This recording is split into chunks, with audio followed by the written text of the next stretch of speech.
You who hoard and hide, who build fortresses of wealth and walls of power, you believe that more is the answer. More money, more land, more control. You think you can shelter yourselves from the storms by creating the very winds that will tear down your house. But listen closely. You cannot protect yourselves from what you've become. You cannot shield your fortress with the very fear you breed. You cannot save your empire from the collapse it was built upon. You try to control the flow of rivers, but the river knows its course. You try to imprison the wind, but the wind will break every chain. You think you can protect yourself by creating more greed, but greed is the fire that consumes its own fuel. You can amass all the gold in the world, but you cannot buy back the souls you have corrupted. You can gather all the land in your name, but the earth will reclaim what you never truly owned. You can construct all the weapons, but you cannot defend against the reckoning of truth.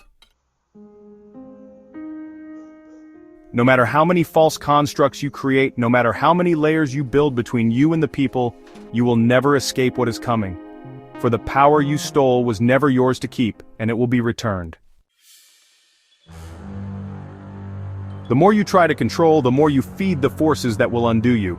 You cannot create enough armor to save yourself from what you've set in motion. So take heed, the more you steal, the closer you come to the abyss. The more you attempt to dominate, the more you will be undone.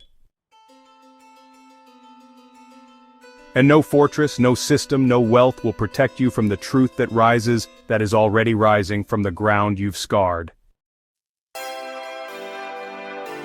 It began with the spark, not a flame, but the breath before flame, the stillness before sound, the first pulse of being. This spark is sacred, it is the root of all life. Seed, womb, breath, star. It was never meant to be owned, only honored, protected, lived. But some, in their hunger, in their blindness, reach into what they do not understand. They grasp at the spark like thieves reaching into the sun, and in doing so, they break the mirrors of truth. They shatter reflection into distortion, and distortion multiplies. What was once whole becomes fractured. What was once pure becomes polluted. This is no accident, this is desecration. And earth bears the weight of it. Each broken mirror spills into her skies, her waters, her children. Let this be known. To tamper with the first spark is to strike at the root of life itself. There is no creation in that, only corruption. But still, the spark remains, untouched by their shadows, held in the quiet places, in love, in truth, in those who remember. The key is shared now, like breath, in truth, like light,